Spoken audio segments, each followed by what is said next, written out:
Magandang buhay sa inyong lahat! This is me again, ang inyong Ate Mai, and welcome back dito sa aking channel. Kamusta naman po kayong lahat? I know ang iba sa atin ay nakakaranas pa rin ng sobrang kahirapan. Siyempre, dulot na rin po ito ng ating pandemyang nararanasan sa ngayon. Ngunit ang pinaka-importante po ay patuloy tayong lumalaban sa hamon ng ating buhay.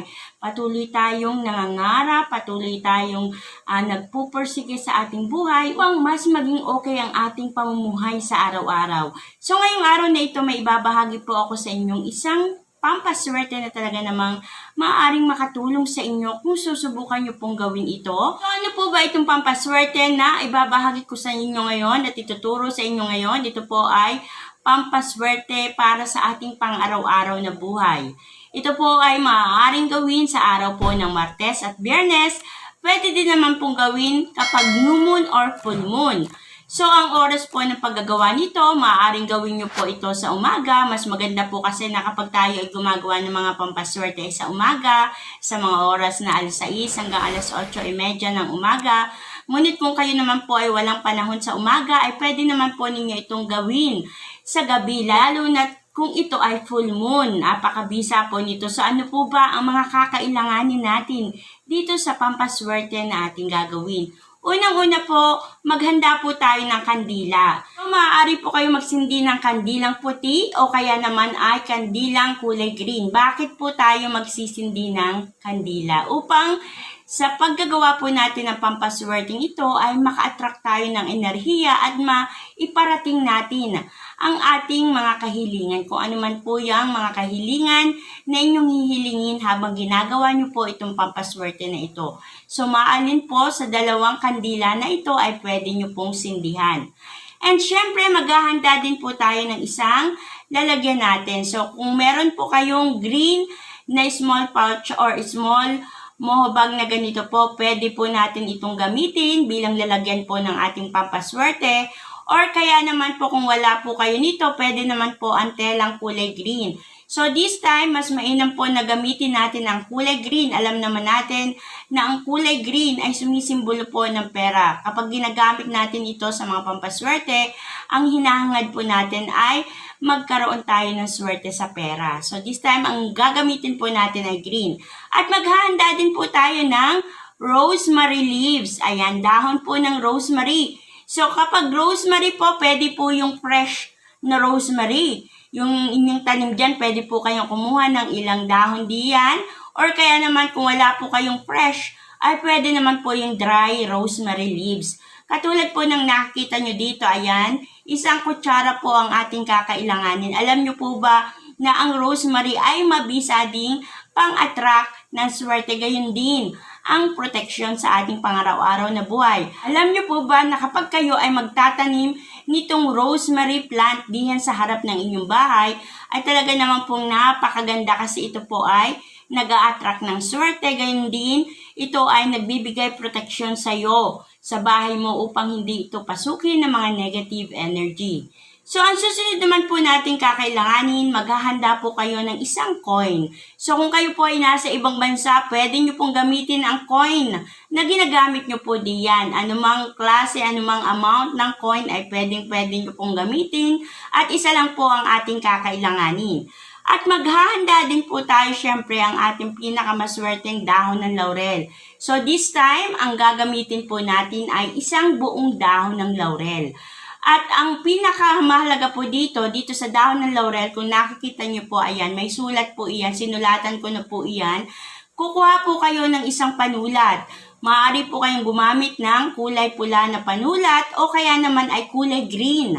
Ayan, mas maganda po yung mga kulay na yan. Ano po ang gagawin ninyo? So kung nakikita nyo naman itong aking dahon ng laurel, nilagyan ko po ito ng pangalan ko dito sa gitna. Ayan, nakikita nyo po yan. Pangalan ko po ang nilagay ko dyan sa gitna.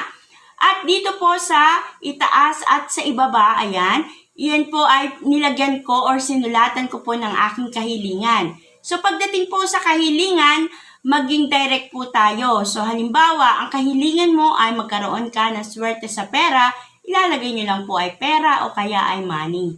Yun lang po ang isusulat nyo. O kaya naman kung ang inyong gustong attract ay swerte sa negosyo, isusulat nyo po dito, business or negosyo or para sa trabaho nyo po para sa pag-ibig nyo po. So, depende po sa hihilingin nyo, yun po ang isusulat nyo po dito. So, dalawa pong kahilingan. Napaka-importante kahilingan na isusulat po natin dito sa dahon ng laurel. At syempre, mainam din po na magdadagdag din po tayo ng asin. So, ang amount po ng asin na ating ilalagay dito ay isang pinch. Ayan, kung nakikita nyo, ganyan lang po. Ganyan lang po kaunti ang ilalagay nating asin.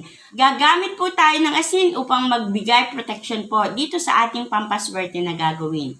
So, ang kagandahan din po dito, kung tayo po ay gagawa ng pampaswerte na ito, mas mainam na tayo po ay nakaharap sa silangan para mas lalong na-attract natin ang mga positive energy. So, ang gagawin nyo po muna, isisindihan muna natin ang ating kandila. Ano po, bago tayo magsimula, magsindi muna tayo ng ating kandila. At kung gusto nyo, pwede kayong magbigay ng inyong mataimtim na panalangin. Depende po sa inyo kung anong prayer ang gusto nyong usalin bago po natin umpisahan itong pampaswerte na ito. At ang susunod naman po na kakailanganin natin, ihanda po natin ang ating lalagyan. So, katulad nga po ng sinabi ko po sa inyo kanina, gagamit po tayo ng isang coin. So, isinasuggest ko po na bago po natin gamitin itong coin na ito, ay linisin muna natin ito. So, paano po natin ito lilinisin? So, kumuha lang po kayo ng isang basong tubig, lagyan nyo po ng asin. Ayan, at ito po ay ibabad nyo po doon kahit mga ilang minuto. Ito po, 1 to 5 minutes ay pwede pong ibabad dyan. Kapag ito po ay nababad nyo na dyan, ay pwede nyo na pong alisin at hayaan nyo po itong matuyo ng kanya. So, iyon po ang pamamaraan ng paglilinis po ng ating coin. O kaya naman, kung diyan po sa lugar ninyo ay umuulan, ayan. Alam nyo po ba na ang tubig ulan ay pwede din natin gamitin para paglilinis ng ating coin. So, ang gagawin nyo lang po is kumuha po kayo ng tubig ulan, ibababad nyo po ito 1 to 5 minutes, at aalisin nyo po, hahayaan nyo po itong matuyo ng kanya. So, yun po ang gagawin natin dito sa coin. Bago natin ito gamitin, kailangan i-cleanse muna natin ito, dahil syempre, marami pong kamay ang humawak ng coin na ating gagamitin. Kailangan mas maganda, malinis po ito bago natin gawin itong pampaswerte na ito. So, ihanda nyo po ang inyong green na lalagyan.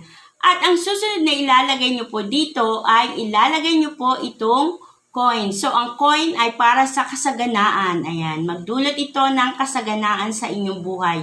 Ilalagay po natin ito. Pwedeng ibulong nyo po ang inyong kahilingan bago po natin ito ilagay dito po sa ating green na lalagyan. And syempre, ang susunod naman po natin ilalagay ay ang dahon ng laurel. Ganun din po. Ayan, hilingin po natin dito sa dahon ng laurel or ibulong natin ang ating mga kahilingan bago po natin ito ilagay dito sa loob ng ating lalagyan. Katulad po ng ginagawa ko. Ayan. So, pagkatapos po nito, ang susunod naman po nating ilalagay ay ang ating dry rosemary leaves. Ayan, fresh man yan o kaya naman ay dry ay pwede po nating ilagay. So, katulad ng sinabi ko sa inyo kanina, isang kutsara lang po ang ating ilalagay dito. So, maglalagay po tayo ng dry rosemary leaves dito sa ating lalagyan. Ayan, mas mainam habang nilalagay natin ito ay nagwi-wish po tayo. At ang kahuli-hulihan ay ilalagay naman po natin ang isang pinch na asin. Ayan. So, sprinkle lang po natin yan diyan sa loob at patuloy po kayong humiling ng inyong mga kahilingan. So, ito lang po yung napakasimpleng pampaswerte na gusto kong ibahagi sa inyo. Pero kung makikita nyo naman po ang mga inilagay natin dito sa loob ng lalagyan na ito, ay talaga namang sabi nating mabisang pang-attract po ng swerte. At ngayon, nagawa nyo na po itong pampaswerte na ito. Saan nyo po ba ito ilalagay? So, pwede nyo po itong ilagay sa inyong wallet. Pwede nyo po itong ilagay sa inyong bag. Bakit po? Para kahit saan man kayo pumunta ay dala-dala nyo po palagi ito.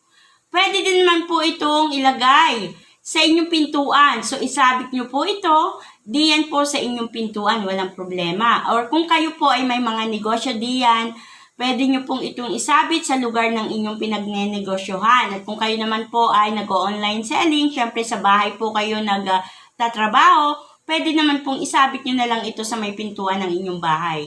So, iyan po ay mabisang pang-attract ng swerte.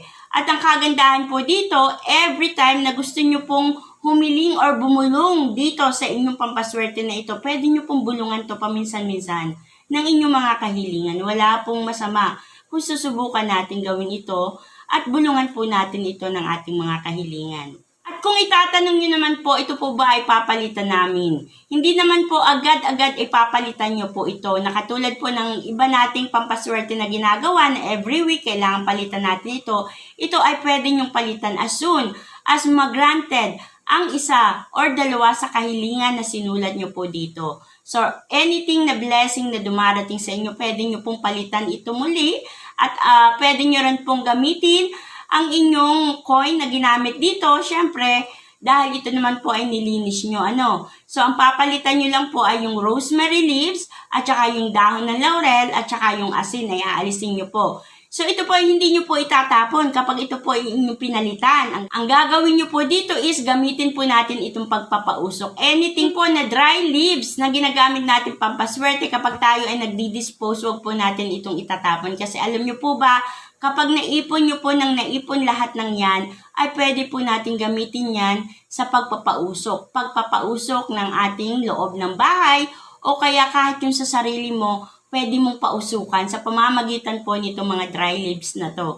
Napakabisa din po itong pang-attract ng swerte. So, kapag natapos na po kayo sa paggagawa ng pampaswerte, papatayin na po natin itong kandila. Ngunit itong kandilang ito, once na ginamit nyo po sa paggawa po ng pampaswerte, doon nyo lang po ito gagamitin sa paggawa po ng pampaswerte. Hindi nyo po ito pwedeng gamitin sa anumang klase ng ritual. Ito po ay maaari nyo lang gamitin kapag kayo ay gagawa ng pampaswerte. At halimbawa, kung ito po ay inyong papalitan, basta itago nyo lang po ito diyan once na ginamit nyo kasi sa susunod na kayo po ay magpapalit ng inyong pampaswerte, pwede nyo pong gamitin ang kandila na ginamit ninyo. Huwag nyo po itong itatapon o kaya naman ay huwag nyo po itong gagamitin na kandila diyan sa inyong bahay lalo na kapag brown out.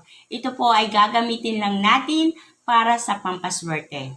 At I hope naman po ay makatulong itong aking binahagi sa inyong panibagong pampaswerte na sana naman kung gagawin nyo po ito diyan sa inyong tahanan ay makapagdulot sa iyo ng swerte, hindi lang sa iyo pati sa pamilya mo, makapagdulot din ito ng swerte at makapagdulot ng pagbabago sa inyong pamumuhay. Muli ako po ay nagpapasalamat sa inyong lahat at hari naway magkita-kita po tayong muli hanggang sa mga susunod kong video. Kung nagustuhan nyo po ang aking video, please don't forget to give me a like. And mag-iingat po kayong lahat. God bless everyone. Bye-bye po.